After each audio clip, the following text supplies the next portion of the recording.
Good morning Shreya. Good morning Hari. നിന്റെ face എന്താ ഡള്ളായിട്ടിരിക്കുന്നേ? ഒന്നുമില്ല ഹരി. അത് പിന്നെ രാത്രി ഞാൻ അത്ര അങ്ങോട്ട് ഉറങ്ങിയില്ല. അതെന്താ? അത് പിന്നെ മൊബൈലിൽ ഞാൻ ചുമ്മാ കുത്തിയിരുന്നപ്പോൾ ടൈം പോയത് അറിഞ്ഞില്ല. അപ്പം ഞാൻ ഉണർന്നിരുന്നു. പിന്നെ ഇന്നലെ ഒരു 2 മണിയായപ്പോഴാണ് ഞാൻ കിടന്ന് ഉറങ്ങിയത്. അതിൻ്റെ ഒരു ഉറക്കക്ഷീണമുണ്ട്. ഓ ഗോഡ്, അത് സാരമില്ല, അതൊക്കെ തനിയെ മാറിക്കോളും. ഓക്കെ. ഇന്നലെ റിയ പറഞ്ഞത് സത്യമാണോ എന്ന് കൺഫേം ചെയ്തേ പറ്റും. ഒരു കാര്യം ചെയ്യാം, ഇവളെ എൻ്റെ കൂടെ ഡിന്നർ കഴിക്കാൻ വിളിക്കാം. ഇവിടെ വരോ നോക്കാം. ശ്രേയ, എന്ത് പറ്റി ഹരി? നിന്റെ കൈതാ. വൈ? എന്തിനാണെന്ന്? നമ്മള് കല്യാണം കഴിക്കാൻ പോകുന്നവരല്ലേ, അപ്പോ നമ്മള് കൈ കൊടുത്തൊക്കെയല്ലേ പോകണ്ടേ? അത് പിന്നെ കല്യാണം കഴിഞ്ഞില്ലല്ലോ, അതിനു മുന്നേ ഇങ്ങനെയൊക്കെ ചെയ്യേണ്ടത് അത്യാവശ്യമാണോ ഹരി? അതൊക്കെ തെറ്റല്ലേ? വാട്ട്? It's impossible. ഇത് ശ്രേയ തന്നെയാണോ ഈ സംസാരിക്കുന്നത്? എന്തു പറ്റി? എനിക്കിതൊന്നും വിശ്വസിക്കാൻ പറ്റുന്നില്ല. I can believe this. എന്തുകൊണ്ട്? കാരണം എന്താണെന്നറിയോ? ഞാൻ ലണ്ടനിൽ നിന്ന് ബിസിനസ് ഡീലൊക്കെ കഴിഞ്ഞ് വന്നപ്പോ എന്റെ കൈയും പിടിച്ച് നടന്നവളാണല്ലോ ഈ ശ്രേയ മോൾ. എന്നിട്ട് ഇപ്പൊ എന്തു പറ്റി? ഓ, അത് എനിക്ക് കുറച്ച് ടെൻഷൻ. എന്തിന്റെ? കല്യാണ ഒരുക്കങ്ങളുടെ കാര്യങ്ങളും അതുപോലെ നമ്മുടെ കല്യാണത്തിന്റെയൊക്കെ കാര്യങ്ങളിലെ ടെൻഷൻ തന്നെയാ, അല്ലാതെ പിന്നെ എന്ത്? ഓ, ആ ടെൻഷനൊക്കെ കുറച്ച് മാറ്റി വെക്കണം. ഇപ്പോ നമ്മളുടെ സമയമാണ്, നമ്മളുടെ കല്യാണം അടുത്ത് വരെയല്ലേ, അപ്പോ നമ്മളും കുറച്ചൊക്കെ ടൈം സ്പെൻഡ് ചെയ്യണ്ടേ? അതൊക്കെ ഇനിയും സമയമുണ്ടല്ലോ. നീ വെക്കോ, ഞാൻ വരാം. ശരി, ഇത്തവണ നിന്നെ ഞാൻ വെറുതെ വിട്ടിരിക്കുന്നു. എന്നാ ഞാൻ പോട്ടെ.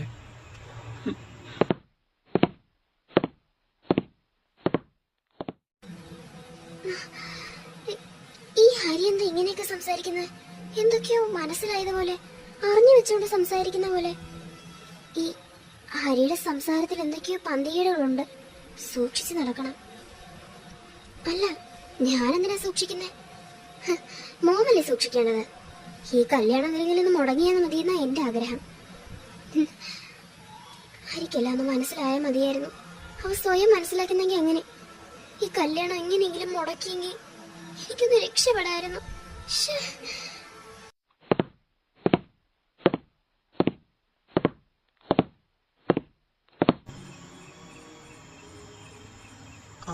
ആന്റി, ഞാനെല്ലാം കേട്ടു മോനെ. നീ എന്തിനാ ശ്രേയോട് അങ്ങനെയൊക്കെ ചോദിച്ചത്? അത് പിന്നെ ആന്റി, ഞാൻ... എന്താ മോനെ ഇത്?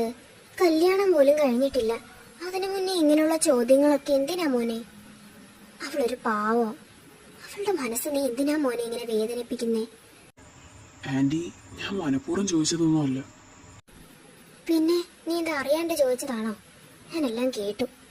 ആ ചോദ്യത്തിൽ എന്തോ പെശകൾ ഉണ്ടായിരുന്നല്ലോ. ഇതൊക്കെ ആര് പറഞ്ഞിട്ടാ മോനെ നീ അവളോട് ഞാൻ ചോദിച്ചത്? അവക്ക് എത്ര വിഷമമായി കാണും. അത് ആന്റി, റിയ പറഞ്ഞു അവൾ എന്തോ കണ്ടെന്നും കേട്ടെന്നൊക്കെ. അത് കൺഫേം ചെയ്യാൻ ഞാൻ... ഏവളോ പറഞ്ഞത് കേട്ട് അത് കൺഫേം ചെയ്യാൻ ഇറങ്ങി തിരിച്ച നീ ഒരു മണ്ടനാണല്ലോടാ. സോറി ആന്റി, ഞാൻ പെട്ടെന്ന് അതൊക്കെ കേട്ടപ്പോ അങ്ങ് വിശ്വസിച്ചു പോയി. സാരമില്ല മോനെ, ഇനി ഈ തെറ്റ് ആവർത്തിക്കാതിരുന്നാ മതി. പാവം എന്റെ റിയ മോള് എത്ര വിഷമിച്ച് കാണും.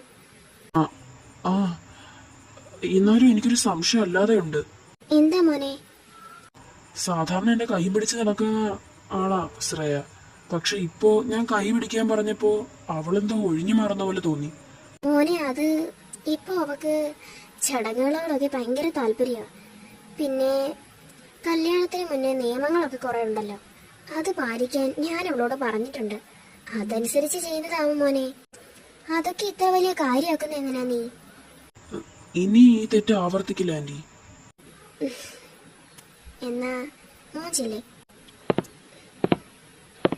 മോനെ, നിക്ക്. എന്താ ആന്റി? ഇനിയും റിയ എന്തെങ്കിലുമൊക്കെ പറഞ്ഞെന്നിരിക്കും. മോൻ അതൊന്നും വിശ്വസിക്കാൻ നിൽക്കരുത്. ശരി ആന്റി. എന്നാ മോൻ ചെല്ല്.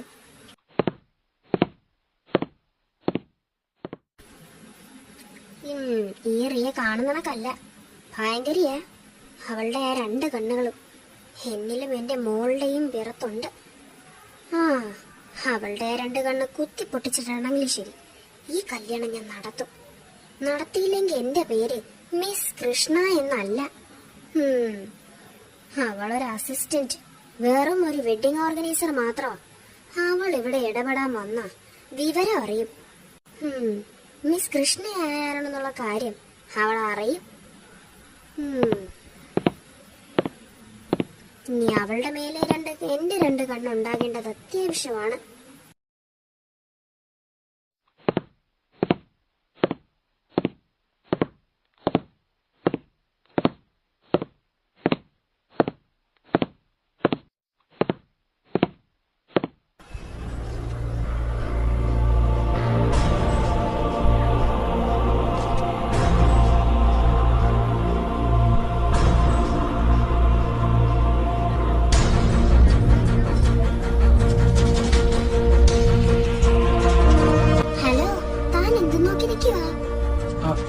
അത് ഒന്നുമില്ല. താൻ എന്തെങ്കിലും പറയാൻ വന്നതാണോ? ആ, ഒരു കാര്യം പറയാൻ വന്നതാ. ഇനി മേലാൽ ഇതുപോലുള്ള നുണക്കഥകൾ എന്റെ അടുത്ത് വന്ന് പറയരുത് കേട്ടോ. അത് കേൾക്കാൻ നീ ഹരി ഉണ്ടാവില്ല. നുണക്കഥയോ? ഞാനോ? തനിക്കെന്താണോ വട്ടായോ? രാവിലെ എണീറ്റപ്പോ തന്നെ കിളിയൊക്കെ പറന്നു പോയോ? നോൺസെൻസ്. താനാ നോൺസെൻസ്. ഇനി നിന്റെ കളിത്തമാശകൾക്ക് ഈ ഹരിയെ കിട്ടില്ല. പിന്നൊരു കാര്യം ഞാൻ പറയാം. ഇനി ശ്രേയെ പറ്റി ഇല്ലാത്ത കുറ്റങ്ങൾ ഉണ്ടാക്കി പറയരുത്.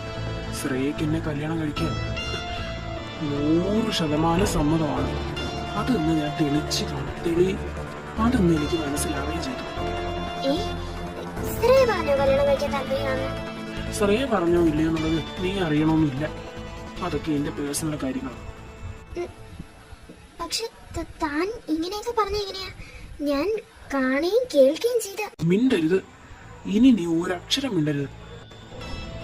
കുറെ നേരമായി തുടങ്ങിയിട്ട്. കണ്ടു കേട്ടു. ഇനി മേലെ ഇത് ആവർത്തിച്ചു പോകരുത്. കേട്ടല്ലോ? Shut up. നീ എന്റെ വെഡിങ് ഓർഗനൈസർ മാത്രമാണ്. എന്റെ കാര്യത്തിൽ അധികം ഇടപെടാനൊന്നും ശ്രമിക്കരുത് പ്ലീസ്. Just leave.